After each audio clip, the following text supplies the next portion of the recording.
after a film as 90s as a Goofy movie, we can go even more 90s-er with an extremely goofy movie. Yep, because everything in the 90s was extreme! Actually, I'm surprised I didn't spell this with an X because, well, we'll get to that in a minute. I guess in a sense, this is exactly what I think of when I hear direct-to-DVD sequels, or at least what I thought they were going to be before they started doing the big popular movies. Goofy movie was a modest success, and it did pretty well on VHS, so it kind of figured to do a direct-to-DVD movie. That's just kind of what they did back then. And honestly, you get what you'd expect a movie like this would offer. It opens with Max and his friends getting ready to go off to college. Goofy once again is having a hard time as a loving parent letting go of his kid.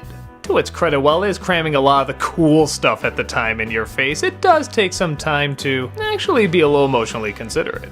But things go south when Goofy is fired from his job and has to find another one. He's told that the majority of jobs require college degrees nowadays, so enter exactly what you think is gonna happen. Goofy goes to college with Max. And enter pretty much every other thing you think is gonna happen. Max enters a competitive sport, there's a bully that makes fun of him, they're preppy cheaters who make fun of the fact that his father is there, who of course makes things worse, Max is embarrassed, their relationship is pulled apart again, and of course it ends with some sort of big sports event. Oh, did I say some sort of event like I forgot what it was? No, I remember. You couldn't forget for the life of you. It's the X Games. Because they pounded the into you. It's beyond obvious that Disney owns ESPN because they plaster that everywhere too. Max's whole goal in this thing is to enter the X Games and win it. It's so weird to see that logo without some sort of parody or satire in there. But no, it's all just one obvious commercial.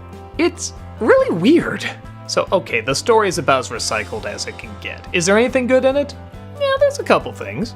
Like I said, there's one or two emotional moments that are brief, but effective. I feel like the animation is trying to be funnier than it's allowed. Like the bully character. He's animated funny, he's voiced by a funny voice actor, but he's just not given any dialogue or scenes that are very funny. But at the same time, look at him. You kinda wanna laugh at him a little bit. Goofy also starts a bit of a romance with this librarian who's also a little quirky and awkward. And again, look at how she's animated. You do kind of want to laugh at her. But the key word is want, as in they want you to laugh, they want to get a reaction out of you, but there's just not that much substance there. Some scenes I don't even get. Like Max and the bullies are in this beatnik coffee house, which, do those even exist anymore? I mean, I know there's coffee houses, but come on, these people look like they're out of the 50s, not the 90s. And they all start snapping. That, for some reason, scares the bullies away. I don't get it. This whole movie feels like a really good joke being set up, but for whatever reason, we never quite get the punchline. It kind of holds back and never becomes anything, and just sort of falls into that mesh of typical college movies, except now for kids. Did this inspire Monsters U? Oh, I'm so thankful for that. I don't think these are as entertaining as Disney thinks they are. It just kind of feels like opportunities that are never fully taken advantage of. And speaking of which, I'm just gonna say it, I miss Roxanne.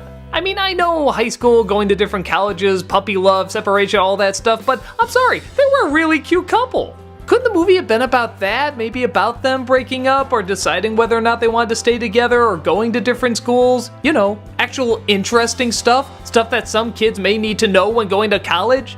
But nope, it's all about being the sports star and trying not to be embarrassed by your wacky parents. I'd see this only if you're a die-hard Goof Troop fan or, I don't know, an example of a movie trying to save itself despite a bad script. But now that interests you, it's exactly what you think a direct-to-DVD movie's gonna be. Take it for what's worth and see the X Games yourself. I mean, extremely goofy movie yourself. God, stupid tie-in.